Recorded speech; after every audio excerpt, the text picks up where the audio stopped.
Bueno, hola, ¿qué tal todos? Bienvenidos otra vez acá a la U del Empleo, el sitio donde pueden aprender muchos temas de empleos y de carrera y de cargos públicos y de diferentes tipos de empleo y cómo la mejor forma para buscar y llegar a conseguir esos empleos que tanta gente quiere. En este video vamos a ver por qué el desafío, cuál es el desafío, el gran desafío de las convocatorias de la CNCC.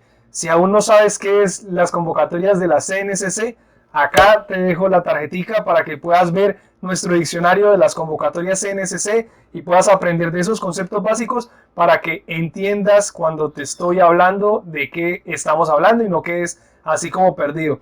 Adicionalmente los quiero invitar para que le den clic a la campanita, le den clic al botón de suscribirse y le den clic a la campanita para que reciban notificaciones y sepan, siempre estén muy informados acá con la U del Empleo. Entonces, para entrar ya en materia, les quiero explicar y mostrar una gráfica para que entiendan cuál es ese desafío que normalmente la gente atraviesa a la hora de presentarse a una convocatoria de la CNCC. Les quería mostrar un poco aquí las cifras y es de cuál es el desafío con las convocatorias. Este es el proceso al cual yo me presenté. Entonces les quiero mostrar un poco cómo fue el comportamiento de ese proceso para que veamos dónde están esos puntos claves o esas áreas donde las personas deben colocar especial cuidado. Entonces acá como primera medida les voy a explicar qué es cada una de las barras. Estamos en diferentes niveles. Está el asesor asistencial, profesional y técnico, ¿sí? Esos son los diferentes niveles de las diferentes carreras. Si quieren saber qué consisten estos niveles, acá en las tarjeticas está el diccionario. Les dejo el diccionario de las convocatorias NSC para que estén muy enterados de qué estamos hablando. Pero básicamente acá en los diferentes niveles hay diferentes barras, como pueden ver. Entonces la barra azul corresponde al número de inscritos, la barra, o sea, el número de personas que se inscriben inicialmente. La barra naranja es el número de personas que pasan la primera fase, que es la de validación de requisitos mínimos. La siguiente barra es las personas que pasan la prueba, la cantidad de personas que pasan la prueba. Y la siguiente y la última barra, que ya pueden ver que es igual a la tercera barra, es porque no es eliminatoria, es la validación de antecedentes. Entonces, acá es donde está el tema. Resulta que, como pueden ver, hay un alto nivel de deserción en la etapa de requisitos mínimos. Y eso, por ejemplo, si lo vemos en el grado profesional, si lo vemos en el nivel profesional, pasamos en Santander de casi 33.000 posiciones a 24.000 posiciones, ¿sí? A 24.000 personas que pasaron la primera etapa. Acá hay que colocar un especial cuidado porque es uno de los principales desafíos, pienso yo. El tema es de la gran deserción, mayoritariamente es por el tema de que no entienden el tema de relacionada. Y acá, si quieren una ampliación de este tema que les voy a explicar, acá en las tarjeticas les dejo también el diccionario SEO en la parte correspondiente a la experiencia. Pero básicamente acá yo creo que el nivel o lo que más personas fallan es entender que cuando se postulan a un cargo que diga experiencia relacionada, sea laboral o profesional, el certificado laboral debe incluir especificadas las funciones dentro del certificado para que los evaluadores determinen si efectivamente hay un grado de relación con el cargo. Este puede ser uno de los factores de que hay mayor deserción. Entonces hay que ponerle especial cuidado a ese factor, que puede ser la experiencia. Otro factor es tener en cuenta que los documentos se deben subir antes de la aplicación de la inscripción. Por ende, deben estar completos los documentos al momento de realizar la inscripción. No necesariamente el pago, pero sí la inscripción. Otro tema que, bueno, acá no tiene que ver tanto con las inscripciones, o sea, tanto con quedar eliminado o no, o sí, pues dependerá de cómo lo vean. Es otro tema que, por ejemplo, es otro tema que yo lo plasmé acá en mis guías, en las guías didácticas que construí acerca de las convocatorias de la CNCC. Si aún no tienes la guía y la quieres obtener, acá en el primer comentario dejo el link donde puedes dejar tu correo y con mucho gusto te las haré llegar. Créeme que hay unos tips súper importantes y sé que les va a servir de muchísima ayuda. Entonces, acá en tema de la inscripción, que es el proceso del cual estamos hablando, uno de los tips más importantes para mí es que deben esperar hasta la última semana de inscripción o 15 días antes, que por lo general siempre publican antes de este cierre cuáles vacantes aún no cuentan con inscritos o presentan niveles bajos de los mismos, para así escoger vacantes con menos inscritos, lo cual aumenta más la posibilidad. Esto me parece que es un factor clave en la inscripción que deben tener en cuenta y es uno de los desafíos. Les va a llegar un correo muy similar a este. Bueno, entonces les va a llegar un correo muy similar a este donde manifiestan que son los últimos días de inscripción de X convocatoria y esto es muy importante. Les va a decir, tengan en cuenta que tienen plazo hasta tal fecha y de la cual hay 57 empleos sin inscritos para esta convocatoria y 13 empleos con menor número de inscritos que vacantes ofertadas en la convocatoria. Y esto es súper importante. Una de las claves para mí, para tener en cuenta dentro del proceso, es lógicamente que a mayor número de personas inscritas en un proceso, pues las posibilidades son más bajas.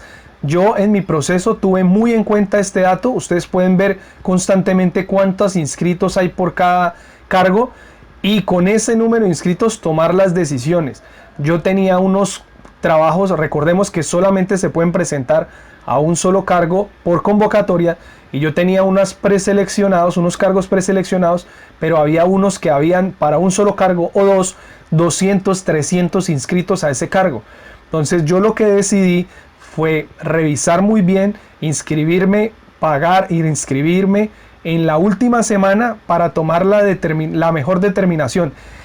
En mi caso, yo me inscribí en uno que se inscribieron 60 personas, de las cuales pasamos a la siguiente fase, o sea, superamos la validación de requisitos mínimos alrededor de 45 personas y después de los exámenes quedamos 15 personas. Entonces, lógicamente ahí las posibilidades eran muy altas, o por lo menos mucho más altas que en otros cargos.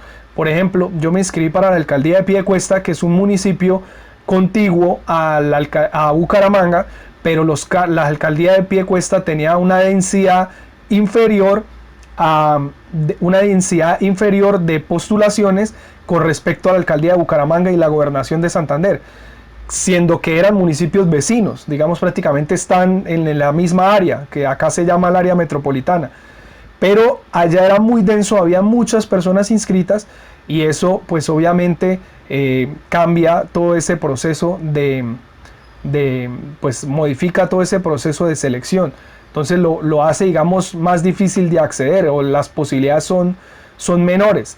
Entonces yo les recomiendo que busquen eso y me parece que es uno de los desafíos, saberse postular, al cual uno cumple con los documentos que uno tiene y fuera de eso subir los documentos completos y fuera de eso saberse postular a cuál cargo de acuerdo con el número de inscritos. Inclusive en el cargo que yo me postulé eran el salario levemente superior, pues algo superior con respecto a unos cargos de Bucaramanga que podrían pensar que por ser la capital son mayores los salarios y en ciertos casos no. Y entonces yo me postulé a uno de inclusive mejor salario, muy más cerca, o sea, muy cerca de Bucaramanga, dentro del área metropolitana, pero con un nivel de inscritos mucho menor, puede ser hasta una tercera o cuarta parte con respecto a los de Bucaramanga o a varios de Bucaramanga que estaban dentro de mi interés. Entonces, eso es otro punto a tener en cuenta. Bueno, para volver a hablar de este tema de la deserción, el otro punto donde hay una deserción alta es cuando pasamos de la barra naranja, a la barra gris. Y básicamente ese es por las pruebas escritas.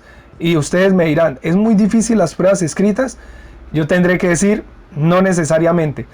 Entonces acá el tema es que lógicamente por lo general nosotros como ciudadanos no conocemos ni constituciones, ni leyes, ni términos de carrera administrativa. Ahora si ustedes como van a seguir este canal y sé que lo van a seguir, yo acá les voy a dar muchísimas herramientas y les voy a hacer mucho más fácil ese camino. Así que denle clic a la campanita para que reciban notificaciones, denle clic al botón de suscribirse y entonces ahí ya tendrán muchas herramientas. Pero volviendo acá al tema, es que muchas personas piensan que es muy difícil y básicamente es porque no tenemos un conocimiento elevado de muchas cosas del Estado, de cómo funciona. No hay que tenerlo tampoco, pero mi recomendación en este caso en cuanto a las pruebas escritas es que el primer componente, que es el básico, es eliminatorio. Hay que tener en cuenta que lo que te habla de cómo funciona el Estado, cuáles son lo que hay que tener en cuenta, conocimiento de carrera administrativa, eso es eliminatorio. Por eso es fundamental que ustedes aprendan cómo realizar esas pruebas o qué es lo que deben estudiar. Acá en estas guías yo les anexo donde en la parte final está el anexo con todos los documentos que ustedes deben tener en cuenta, los precisos, no hay más, que deben tener en cuenta para realizar estas competencias básicas. Así que muy importante. Acá mi tip es que el primer componente es eliminatorio. Todas son preguntas de tipo caso y son preguntas generales de funcionamiento del Estado. Aquí el tip es tener muy claro el uso y diferencias entre tutela, derecho de petición y acción popular. Hay muchas preguntas sobre este tipo de cosas y hay que tenerlo muy en claro. Hay varias preguntas sobre este tipo de cosas. Y lo otro es sobre el término disciplinario. Hay muchos casos de que si alguien llega y le dice X cosa, ¿usted qué haría? Si esto sucede en el sitio de trabajo, ¿usted qué haría? Y todo es con respecto al tema de faltas y sanciones. Entonces siento que ese es otro componente que le deben dar mucha importancia. Ahí queda en la guía, queda el link con los documentos que necesitan para estudiar. Súper importante. Volviendo acá al tema y ya dándole las recomendaciones, quiero ver que veamos un poco el tema de la deserción ya para terminar. Espero no aburrirlos. El tema de las deserciones, así ya para verlo en números rápidamente, seguimos, por ejemplo, acá están todos, pero seguimos con el término profesional, para poner el ejemplo. Entonces vean que desde el punto de las personas que se inscriben y superan la verificación de requisitos mínimos, ya ahí se quedan alrededor del 27% se quedaron. Estoy muy seguro que los números serán muy similares en todas las convocatorias. Mi compromiso es que voy a hacer un análisis un poco más exhaustivo y les voy a compartir próximamente esa información. Pero para el caso de Santander, 27% se quedaron en la primera ronda, donde simplemente era entregar unos documentos y que todo estuviera completo. Y entender lo de la experiencia relacionada. Usted puede tener mucha experiencia. En mi caso yo soy ingeniero civil y pueda que tenga la experiencia como para enfrentarme a X cargo, ¿sí? Pero como si ese cargo que yo quisiera, creo que cumplo la experiencia, pero sé que puedo desempeñar esas funciones que yo leo, pero dice experiencia profesional relacionada, yo ya no me puedo postular, yo ya no me puedo presentar a esos cargos, porque ninguno de mis certificados, yo solamente he trabajado en el sector privado, ninguno de mis certificados, ustedes saben que eso es muy raro, tienen las funciones explícitas dentro del certificado. No es anexar un manual de funciones, no, tienen que estar explícitas las funciones dentro del certificado. Entonces eso es muy importante y pienso que ahí radica en gran parte la deserción. Y que obviamente las funciones, para que sea válido, para que sea esto válido, tienen que guardar estrecha relación con las funciones del cargo al cual usted se pretende postular, lógicamente. Veamos la siguiente etapa. En la siguiente etapa, 58.4% de los que pasaron la primera etapa, casi el 60% no pasan las pruebas. Es decir, que si vemos en términos acumulados, o sea, tan solo el 70% ya no llegó a las pruebas, ya no superó la etapa de pruebas. Tan solo el 30% superaron las pruebas. Si volvemos al caso mío, 60 inscritos, 45 personas superaron requisitos mínimos y 15 superaron las pruebas. Entonces ya ahí vemos que más o menos sí guarda esa relación numérica con este global de toda la convocatoria. Entonces tan solo el 30% llegan al final. Sin duda ahí hay un desafío. Espero que con estos tips y estas recomendaciones y siguiendo este canal se inscriban, y acá les vamos a ir develando y vamos a ir mostrando mucha más información y cómo yo voy a ayudarles para que lleguen a esa etapa final y obviamente puedan conseguir mejores resultados y ojalá adquieran ese cargo de carrera administrativa que está excelente. Entonces acá en el botón se pueden inscribir. Acá se pueden inscribir, van a recibir noticias no solamente de temas laborales, de trabajo, de carrera administrativa, sino otros tipos de empleo, y sé que les va a servir mucho. Y acá les dejo un video para que sigan disfrutando de mucha más información que tenemos acá en la web del empleo.